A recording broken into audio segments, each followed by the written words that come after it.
नायक series practice set 13। नायक series practice set 13 का first question है टापू। टापू कहाँ का आदि जनजाति नृत्य शैली है? तो यह है अरुणाचल प्रदेश की एक आदि जनजाति द्वारा किए जाने वाली एक नृत्य शैली है। सांगफाओ नागालैंड व अरुणाचल प्रदेश की। काकसार छत्तीसगढ़ की है। अरुणाचल प्रदेश में फांचो, पोपीर, मुखोटा, लोयन एंड पीक मोनपा समुदाय द्वारा बारडोछम, भूया और इखमपाड़ा। Question number 2। नट का संबंध मणिपुरी से है। मणिपुरी के दो भाग हैं, जागुई और चोलोम। मणिपुरी की 3 शैलियाँ हैं, लाई, हरोबा, संकीर्तन और रासलीला। नागबद मुद्रा का संबंध मणिपुरी से है। वाद्य यंत्र इसमें पेन्ना और ताल 64 प्रकार के तालों का यूज में लिया जाता है मणिपुरी शास्त्रीय नृत्य में। Question number 3। पंडित भीमसेन जोशी को भारत रत्न 2008 में। किराना घराना शास्त्रीय नृत्य मुजफ्फरनगर यूपी से संस्थापक करीम खान, अन्य इसमें वाहिद खान और शकूर खान है। ग्वालियर घराने की बात करें तो इससे हस्सू खान और हद्दू खान। आगरा से फयाज खान और मलक्का खान। बनारस घराने से कंठे महाराज और समता महाराज। समता महाराज को ही गुदई महाराज भी कहा जाता है। Question number 4।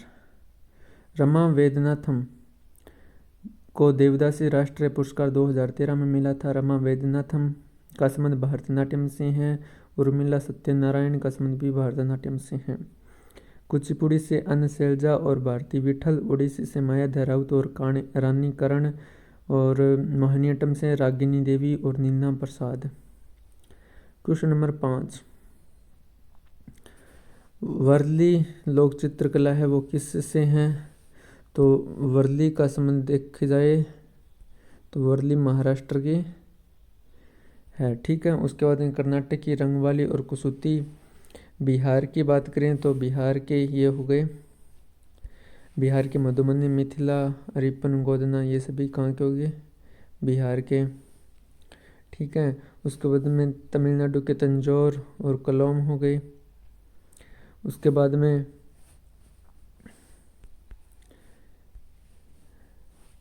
एमपी के बाग हो गया। केरल के कलमाजट्टू और मारमकल्ली हो गया। यूके उत्तराखंड की कौन सी हो गई? एप्पन हो गई। उत्तराखंड की एप्पन हो गई, ठीक है। उसके बाद में क्वेश्चन नंबर 6। क्वेश्चन नंबर 6 में आता है लिम्माराम। कौन? लिम्माराम। लिम्माराम का संबंध किस से है? तो लिम्माराम का संबंध है तीरंदाजी से। किससे है? तीरंदाजी से। लिम्माराम का संबंध किससे? तीरंदाजी से। तीरंदाजी भूटान का एक राष्ट्रीय गेम है। अर्जुन अवार्ड स्टार्ट कब हुए? तो 1961 में। द्रोणाचार्य अवार्ड 1985 में। मेजर ध्यानचंद खेल रत्न प्राइज 1991-92 में। 25 लाख रुपये राशि दी जाती है मेजर ध्यानचंद खेल में। और ध्यानचंद पुरस्कार स्टार्ट 2002 में हुआ था। भारतीय वॉलीबॉल संघ का हेडक्वार्टर तमिलनाडु चेन्नई में है। इसकी स्थापना 1951 में होती है। वॉलीबॉल में खिलाड़ियों की संख्या 6 होती है। नेशनल गेम्स श्रीलंका और नेपाल का है। मैदान की माप 18 से 9 मीटर होती है। समुद्र बीच की लंबाई और चौड़ाई 16 × 8 मीटर है। ओलंपिक में शामिल 1964 में होता है वॉलीबॉल। नेट की ऊंचाई मेल में 2.43 मीटर और फीमेल में 2.24 metre. Question number 8। Syed Mushtaq Ali Trophy first बार आयोजित 2006 और 2007 में हुई थी। ओवर इसमें 20 होते हैं। 2024 उसके बाद में विजय हजारे फर्स्ट आयोजित ये 1993-94 में हुआ था। ओवर इसमें 50 ओवर का होती है Vijay Hazare Trophy. Question number 9। Ace Against Odds ये बुक किसकी है? तो सानिया मिर्जा की। मैरी कॉम की अनब्रेकेबल। साइना नेहवाल की Playing to Win. PV Sindhu की Shuttling the Top. PT Usha की गोल्डन गर्ल।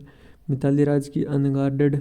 अरुणिमा सिन्हा की Born Again on the Mountain. Mirabai Chanu की Vogue India. The Small Wonder Dipa Karmakar. और Unstoppable Sharapova. The Way Champs Play Naomi Osaka जो कि जापान से हैं। आर्टिकल 74 में क्या आता है? तो आर्टिकल 74 में बात करें तो ये आता है लेख मंत्रिपरिषद केंद्र सरकार के द्वारा, ये इसमें आता है लेख मंत्रिपरिषद केंद्र सरकार। उसके बाद में आर्टिकल 74 का सब क्लोज फर्स्ट की बात करें तो राष्ट्रपति मंत्रिपरिषद की सलाह पर अनुसार कार्य करेगा। वास्तविक कार्य शक्ति पीएम के पास होगी।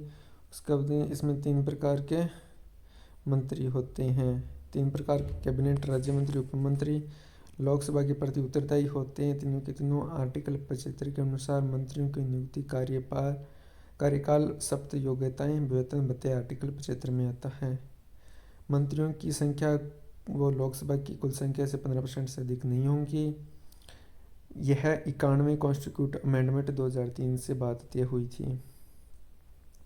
कुछ आर्टिकल 78 में क्या था, राष्ट्रपति को जानकारी के संबंध में प्रधानमंत्री का कर्तव्य होगा। आर्टिकल 77 में भारत सरकार के कार्यों का संचालन। आर्टिकल 76 में भारत के महान्यायवादी। सुप्रीम कोर्ट में सरकार का प्रमुख वकील महान्यायवादी होता है। भारत सरकार का कानूनी सलाहकार भी महान्यायवादी होता है। आर्टिकल 87 में राष्ट्रपति का विशेष अभिभाषण किस में आता है, वो आर्टिकल 87 में। आर्टिकल 83 में संसद के सदनों की अवधि। महान्यायवादी आर्टिकल 76 में आता है, संयुक्त बैठक में भाग ले सकते हैं परंतु वोट का अधिकार नहीं है महान्यायवादी को, आर्टिकल 88 के मुताबिक। ठीक है। उसके बाद में आर्टिकल 105 में महान्यायवादी की शक्तियाँ आती है। क्वेश्चन नंबर 15, आर्टिकल 79 की बात करें तो संसद का प्रावधान। संसद के 2 भाग होते हैं, लोकसभा और राज्यसभा। 3 अंग है, प्रेसिडेंट, लोकसभा और राज्यसभा। आर्टिकल 93 में लोकसभा के अध्यक्ष और उपाध्यक्ष। आर्टिकल 98 में संसद सचिवालय। क्वेश्चन नंबर 16, फायान चीनी यात्री है, चंद्रगुप्त सेकंड के समय आया था। ये इसका शासन कितना है, 380 से 414 चंद्रगुप्त सेकंड का। अन्य बुक नाम क्या है, फाक्सियन। ठीक है, बुक ऑफ फाक्यूकी, और यह भारत में रहा था 399 से 414 AD तक के, 15 साल तक ये भारत में रहा था। ठीक है। उसके बाद में वेंसांग की बुक है सीयू की, ये भारत रहा था 629 से 644 तक, ये भी 15 साल रहा था। क्वेश्चन नंबर 17, महाराजा धीराज की उपाधि चंद्रगुप्त फर्स्ट से है, अन्य नाम संकारी विक्रमादित्य, और चंद्रगुप्त फर्स्ट की पत्नी कुमारी देवी लिच्छवी वंश से संबंध रखती है। प्रभावती गुप्त कौन है, तो प्रभावती गुप्त के पिता है चंद्रगुप्त सेकंड। वाकाटक नरेश से इसकी शादी होती है और इसके पति का नाम रुद्रसेन सेकंड। प्रभावती गुप्त का बेटा है दिवाकर सेन और दामोदर सेन। पुन्ना ताम्रपत्र इनके नाम पर भी बताता है। पुन्ना ताम्रपत्र है वो किसके बारे में बताता है, प्रभावती गुप्त के बारे में। क्वेश्चन नंबर 19, पूर्वी मालवा से खालिस्तान के 3 शिलालेख प्राप्त हुए थे, जिसमें से शक पर विजय की जानकारी प्राप्त होती है, वो किसके बारे में, तो वो चंद्रगुप्त सेकंड के बारे में। एरन अभिलेख का संबंध किससे है, तो वो बुधगुप्त से है। ठीक है। भानुगुप्त का संबंध भी एरन अभिलेख से है, ध्यान रखना। जो कि सती प्रथा के बारे में बताता है ना एरन अभिलेख, उसका संबंध भानुगुप्त से है। लेकिन डायरेक्ट एरन अभिलेख आ जाए तो वह बुधगुप्त से संबंध रखता है। ठीक है। झारखंड का सबसे ऊंचा शिखर कौन सी है, तो पास रघुनाथ है। अरुणाचल प्रदेश की कांगटो, गुजरात में गिरनार, केरल का अन्नामुडी, यूपी का असमौत, महाराष्ट्र का कलसुबाई, आंध्र प्रदेश का अरमाकोंडा, मध्य प्रदेश की धूपगढ़ और नागालैंड का सारामती और उड़ीसा का देवमाली। पिदुरुत लागला किसकी सबसे ऊंची चोटी है, तो यह श्रीलंका की। भूटान की सबसे ऊंची चोटी गंगखर पुनसुम। म्यांमार की खागोबिज राज्य। चीन की चुमुल गम्मा। बांग्लादेश की कैगराडोर। नेपाल की माउंट एवरेस्ट। पाकिस्तान की तिरचमीर। अफगानिस्तान की नौशाक। श्रीलंका की जो सबसे लंबी नदी वो है महावेली गंगा। K2 जो कि POK में है, इसकी हाइट कितनी है, 8611 मीटर। क्वेश्चन नंबर 23, कुल आबादी भारत की 2011 के 17.5% लगभग 1/6 है। वो यूपी में 16.49% लोग रहते हैं, जो कि भारत की टोटल का कितना लगभग वो 1/6 है। ठीक है। और 2011 की जनसंख्या बात करें तो 121 करोड़ है। ग्रामीण में 68.84%, शहरी में 31.64% लोग रहते हैं। दशकीय जनसंख्या वृद्धि दर की बात करें तो 2001 से 2011 के बीच में 17.7% की रही है। क्वेश्चन नंबर 24, 2011 की जनगणना ग्रामीण साक्षरता दर 66.77% है। वर्तमान आंकड़े ग्रामीण की बात करें तो 71.42, ग्रामीण का 68% का, और शहरी का जो 83.18% वो शहरी के 32% का 83.18% है। ठीक है, और ये 66.77% का मतलब क्या है कि लगभग गांव में 68% लोग रहते हैं, तो इसका साक्षर कितना है 66.77%। ठीक है, और जितने बच गए वो एक प्रकार से पढ़े हुए नहीं हैं। क्वेश्चन नंबर 25, कुद्रेमुखी खान कहाँ है? कर्नाटक में। कर्नाटक में पड़ती है हट्टी की खानें जो कि कोल्लूर में है। घोड़े की, चेहरे की व शेर की ये कौन सी खान है? तो ये कुद्रेमुखी खान। छत्तीसगढ़ में बेलाडिल्ला की खान है। उड़ीसा में है बालदा और गोरू महितानी की खानें।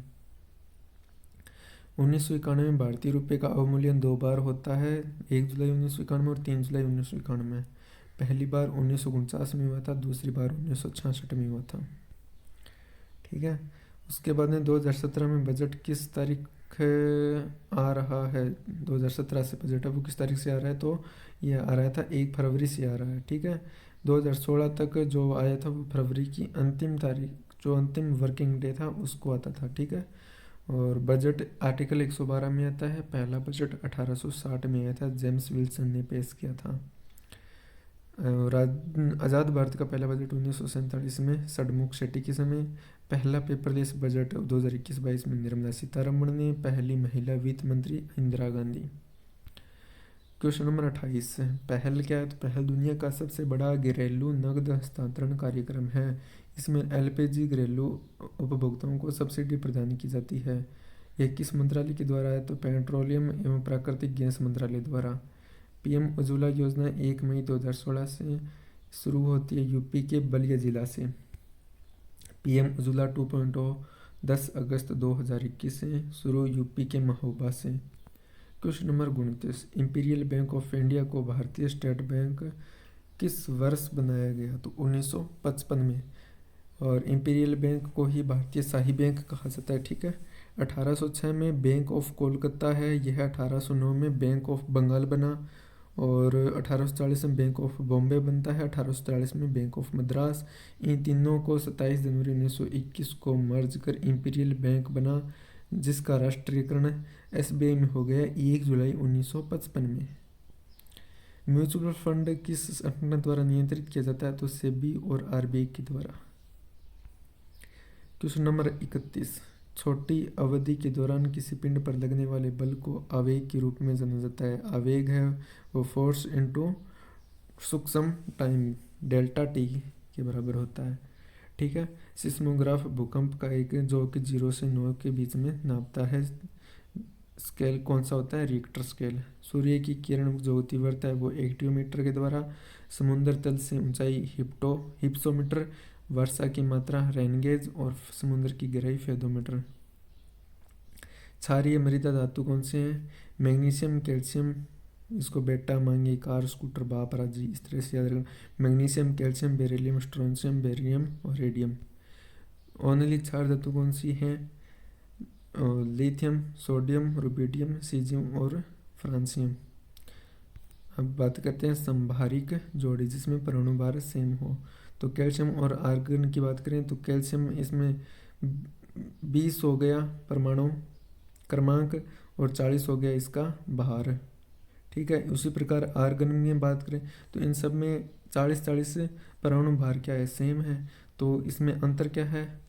अंतर इफ मतलब यदि अंतर इसका सेम होता तो ये सम न्यूट्रॉन भी होते। ठीक है, लेकिन इनका अंतर सेम नहीं है, लेकिन इसका जो परमाणु भार है वो क्या है? 40-40 है। तो इस कारण से संभारिक जोड़ी मतलब संभार समान भार।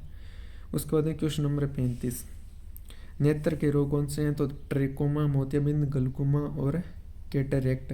ये नेत्र के रोग। मस्तिष्क में मेनिनजाइटिस हो गया, लीवर का पेलिया हो गया, फेफड़े से न्यूमोनिया, लीवर में हो गया हेपेटाइटिस, और स्प्लीन में होता है मलेरिया।